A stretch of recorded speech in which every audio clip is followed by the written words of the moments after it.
So what do you call yourself? Welcome to the LaTangela Show. Hey. Hey, what can I do for you this fine day? This is your destiny. Hot, hot, hot. Right now. Welcome to the LaTangela Show. Kick it. Come on in and enjoy yourself. Right now. We gon' party like no one else. Welcome to the LaTangela Show.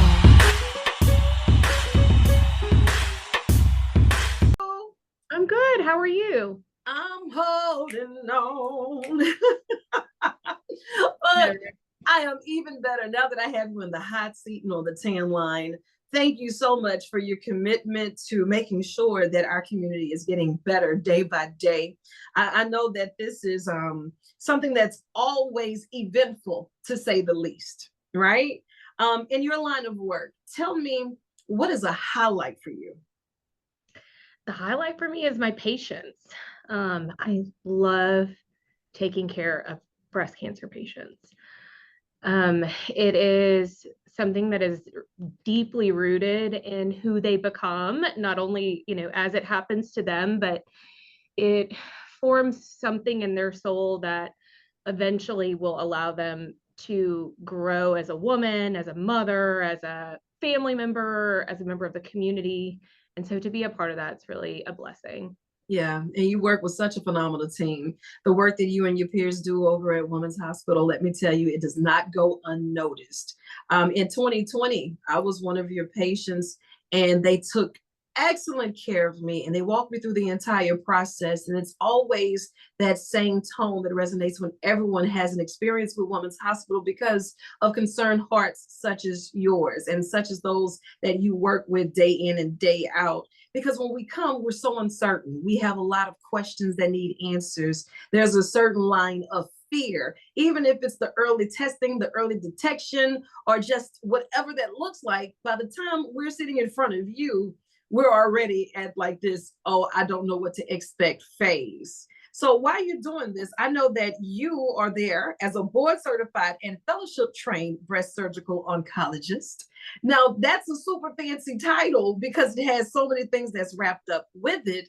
Tell me some of the things that come across your desk on your day to day. So interestingly enough, my specialty is in breast cancer surgery.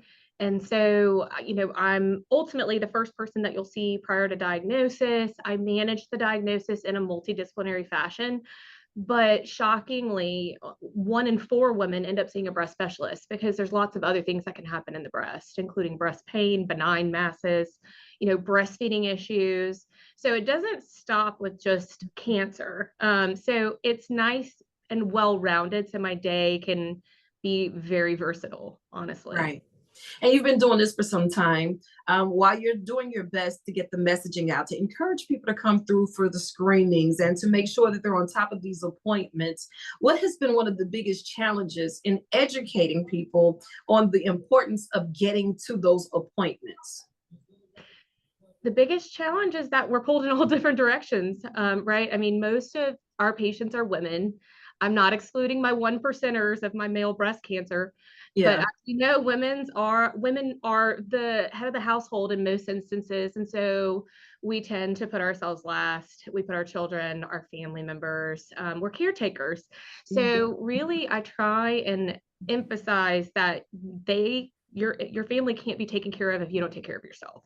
So luckily we have My Chart is a great tool, bringing medicine into the digital age where you get text reminders of your appointments. You're going to get a text saying you're due for your screening mammogram. All these little things can help you really put yourself forward and take care of yourself and prioritize your health. When people are setting these appointments, what are some of the questions that they should ask when they're looking for the doctor that's a good fit for them? Because that could be a process in itself. And Women's, you all do such an amazing job of giving us the pictures, giving us the overview of who the doctor is and how they love to do what they do, how long they've been doing it. But while we're there, that's an intimidating tactic itself as of how do I pick the doctor that's going to be a good fit for me in this moment? I think unfortunately, it's very much like speed dating. with a breast cancer diagnosis in particular, which is why I reference speed dating, you know, the relationship is not you have surgery and then you're followed up by someone else. My patients see me in perpetuity. Okay. And so you have to like who your doctor is. Not only you have to feel confident in their skills. I mean, everybody has a diploma, everybody knows how to do the standard basic things, but you have to feel like their thought process and their morals and their goals, the way they talk to you, their line of communication, all of that style needs to fit the patient. Because if you're not comfortable with how you're treated, you are signing up for a relationship that is years long, and it's not going to be to anybody's benefit if you feel like Yeah. you can't communicate with somebody, and then you're now then going to lock yourself in a multi-year relationship with someone that you don't have a good feeling about. So, I mean, I think that everybody is very well skilled when you see, you know, all the resumes and the letters behind their name. But don't discount how you're going to feel going into surgery, which is a very vulnerable space. It And is. the way you feel about your surgeon impacts that. So you want to make sure that you are in a good headspace and you have a good relationship with who's operating on you, because it's going to help you overall in feeling confident on your surgical choice. Your recovery is going to go smoother. Your overall outlook of what your treatment is going to be brighter. And so that relationship is paramount. I love that. And opening a line of communication as of what questions we should ask for that initial meeting. You know, like we may not know exactly what's going on internally, but to be able to do that speed dating, now we're here. We're at the first date. What are some of the questions that I should ask to make sure that I'm working towards a good health plan that I would be able to see through with the doctor? Because I can only imagine how frustrating it is if you give them a plan, but it's not a plan that works for them, and then it just falls off the rails. Right. I think first, what I notice the most is that the patients that do the best are the ones who are very transparent in the issues that they don't understand. So don't let things be glossed over. You know, when I accidentally use a term that you don't understand, stop me and say, I don't know what that means. And that's going to help you understand why our recommendations are what they are. The second thing I think is to understand them as a human. You know, how many times do I get asked where I'm from in a day and how old I am? Yeah. I'm kind of How long have you desensitized been to doing it. this all your Right. life? Well, I mean, you're 20. What does that mean to me? Like, Exactly. No, I know, but I mean, they want to know that you're human. yeah, And they want to feel as though you're comfortable enough to share with them, because they honestly just let me do a breast exam on them. And I think that's yeah, fair, that's you fair. know? Though those are the icebreakers. The third thing that I get asked a lot, which I don't mind, is if it were your family member, what would you recommend? Is Mhm. frequently what I hear. I think that is a good way for a patient to see how a physician's going to react. Because when you all of a sudden get thrust into the spotlight, how you present that tells a lot about the way you care for your patients. And also, not only that, but how you care for yourself. Right. If I were to be very dismissive, I think if I were sitting in the patient seat, I would take that a certain way. You know, I'm often very transparent with my patients about, you know, the treatment is not a one size fits all. It is a very personal choice.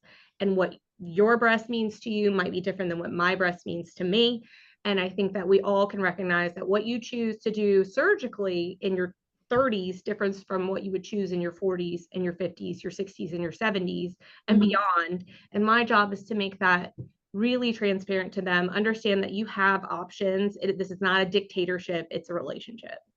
And I love the fact that you brought up that this is not a cookie cutter situation. It's not a one size fit all. And you have to ask those questions to see, well, what is the level of expectancies that you have? Going into this, we can come up with the plans, but what should I expect on the healing side of it? What should I expect on just holistically, you know, like, because life alters one way or the other, right? And so while dealing with those changes, you want them to feel comfortable enough, but then to feel confident on the other side of it as well. So, what does that look like for a person that's walking into these uncharted territories? The healing process, how does that even begin mentally and physically? Right. So it varies, right? Your experience on how you get a diagnosis varies. I mean, there are some institutions where there are clinical staff that are going to call you with your diagnosis. There are some physicians who want you to be in person. Um, Yeah. it allows for a different way that you receive that information. Some people need a little bit of time and space. Me personally, I don't compute well finding out the answer and then having to give it a reaction immediately. So a lot of times we will give them a little bit of time and space to make sure that they understand all of the options and that they have the space to have some mental clarity as to what that means to them. Does Mhm. that mean that they're going to go ask a bunch of family members? Not necessarily. There are some family dynamics where I do have patients that just need to be introverted with just either their spouse or themselves. I have some patients who don't even want to share and they want to make the decision with no one else's opinion. And so Yeah. you have to figure that out on the front end so that you don't treat them as if they have to do something that they don't want to do. So a lot Yeah. of it is reading the room, reading the person, understanding their life, what is current, what is important to them. Because if your goal is to have minimal surgery and be back to normal because you've got obligations, then you have to respect that. Versus the other individual who wants to have, a bilateral mastectomy because they're the type of person who would be anxious to have mammograms every year. You have to Mhm. meet them where they're at. And I'm glad you mentioned the mammograms. And see, here's the thing. I want to know how to find the right physician, how to be comfortable with that physician, because we don't ever want to get to the point to where we're uncomfortable with the physician, then we're uncomfortable with the process, and then we start skipping the things that we need, like mammograms. I think it's very important to have a good relationship with your physician, because when you're going in, you're setting those appointments, they hold you accountable. Hey, hadn't seen you in a year, need to see you. Hey, this is the results, this is your treatment plan, this is where we are and where we're starting from. So when we're setting those appointments for the mammograms, how soon is too soon? So your OBGYN typically will do a risk assessment on you in your mid 20s. So around Okay. 25, they're going to start asking you about your family history. And if they notice that you have a significant family history of breast or ovarian cancer, they can do a risk assessment on you. Mhm. Ideally, if you're average risk, you're going to want to start doing your mammograms at age 40. Okay. And if you have any concern, i.e., family members who have had breast cancer earlier than that, then screening before that age can be appropriate, but it needs to be individualized. So you have to be forthright with your family history in order to make sure that you're being screened at an appropriate time interval. Um, to speak to how do you feel comfortable, not only are you supposed to at least have a relationship personality wise with your physician, but you have to look at the big picture. And so most times, most of our patients have had an established multi-year relationship with their OBGYN, Uh-huh. primary care doctor. They love and trust them. They're typically the ones who are getting your screening. And then when something happens, then they send them to me. And so a lot of times I feel like the forgotten relationship in that you trust your OBGYN and your primary care and you have a foundation with them and they recommend that you go to this person. It's the exact same as saying, my nail technician told me to go to this person for my hair. It's the same thing. They know and love you and they want you to have the best. So being referred to someone is an extension of their care. And so that should make you feel comfortable in the end. It does. And whenever we're having these open dialogues about, how soon is too soon to get tested, because, Dr. Google has taken over for so many, and that's what we trusted. And I don't want us to ever start relying on those situations to where we feel it's not important to go get checked. I'm okay. And we keep pushing it off because, as you mentioned, we will pour from an empty cup and think that life would be fine. Well, we need to take a pause to make sure that it's fine. And we're setting those appointments and that we're coming in, we're getting tested. Because on your side, if we start doing all of the preventive methods, it make it a lot easier when it's time to come up with whatever the plan at hand looks like. It gives you more options. Yeah. If you're adherent to your mammograms and there is something, it's likely going to be smaller which means that it's an earlier stage and a better prognosis and gives you all of the surgical options.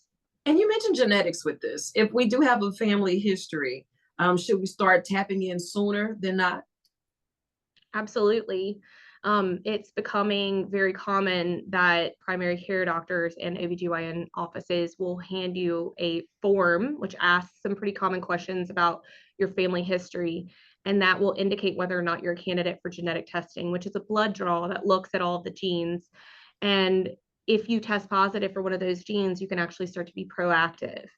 And even more miraculous than that, the two most common genes that we know, BRCA1 and 2, when it comes to breast cancer, if we knew that with your diagnosis, not only does that tell us what your future risk of breast cancer is and helps you decide what sort of surgical options you want to do, but there's some therapeutic options that that gene holds, i.e. like a treatment that oncologists can give you, which if you didn't know, you wouldn't have an option to take that treatment. And so it really does make a difference to know what your genetics are, not only for screening and early detection, but for treatment purposes.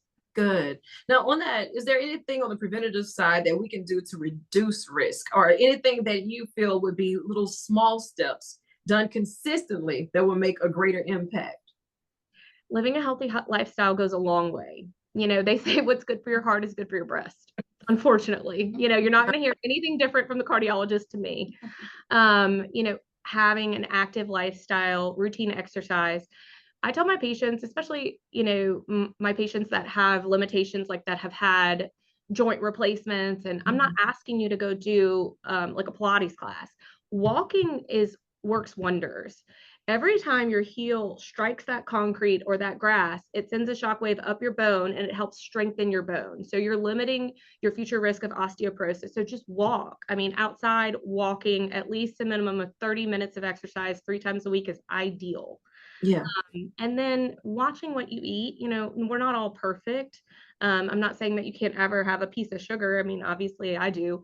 So I'm never going to hold you to the fire on that. But just a well-balanced diet, making sure it's hard. Getting protein is hard. I never shame my patients for that. I struggle. I'm a surgeon, for heaven's sake. So like, I never meet my water requirements. I try. It's a struggle for me every day. I can't have a Camelback while I'm operating. Now that's a completely transparent moment. So if that's where you struggle and you're telling us to do better, now we're going to have a transparent moment here, okay? Because I will be the first on the confession hotline. I will do good, and then I feel like I should treat myself with Chunky Monkey Ben and Jerry's. Yep. Don't judge me. This is a judgment-free zone. So if you're not getting enough water, what are some of the things that you do in the midst of all of the busy schedule to remind yourself to get water? Because that's going to help someone else while you're helping yourself. Right. I ultimately have water bottles all over my office. I get those little bitty small 8-ounce ones. And we obviously cleaned up for today, but I have them everywhere.